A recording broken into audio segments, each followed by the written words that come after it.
আর একটু নিচে নামিস না বাবা। যতদূর পর্যন্ত নামছি যে বাবা, এখনো ভদ্র সমাজে বলা যায় আপড়ে চুপড়ে নামলে কিন্তু বিপদ হয়ে যাবে রে বাবা। আর নিচে নামিস না। আমাদের যুবকেরা নামতে নামতে ফাইটা যায়, নামতে নামতে খাড়া হয়ে পেশাব করা শুরু করছে। এই যুবকদের আরো যদি নিচে নামতে দেন, এই সমাজ একদিন ধ্বংস হবে, ঠিক কিনা বলে? ঠিক ঠিক এই যুবকদের লক্ষ্য করে বলতেছি বাদ্যানেরা, এই মুহূর্তে ভালো হওয়া লাগবে। হাসরের ময়দানে কোনো বান্দা যখন আল্লাহর সামনে দাঁড়া যাবেন, আল্লাহ বলবেন তোমার শৈশবকাল বুড়াকালে কোনো হিসাব লাগবে না, তোমার যৌবনকালের হিসাব দিয়া তুমি জান্নাতে চলে যাও। ঠিক।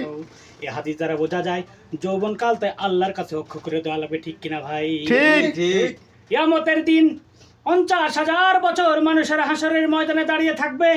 ৫০,০০০ বছর বিচারের দিনটা লম্বা হবে। খামসিস আলফা তামিমা তাউদুর।